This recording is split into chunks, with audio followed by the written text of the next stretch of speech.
So the fun thing, kulikuwa kuna baadhi ya magroup ya traders Telegram kipindi hiko.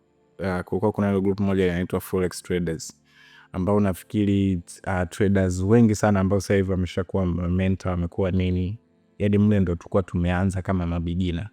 Yaani kama group ilikuwa lina mpaka watu 2000 nafikiri.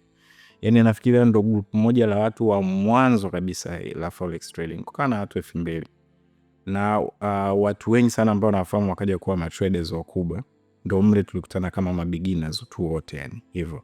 Kwa unakuta huyu mtu ana kitu fulani amekikuta mahali anakileta mle, huyo anakileta mle. Lengo first ilikuwa tu ile kwamba mnajua kitabu hiki, sio kuna kitabu hiki, so zile discussion ambazo zilikuwa zinaendelea. Hata time nafikiri pia hata unit ilikuwa ipo, kwa sababu kulikuwa kuna mgongano wa maslahi kwamba wote mnataka kufahamu hichi kitu ambacho kinafanyika.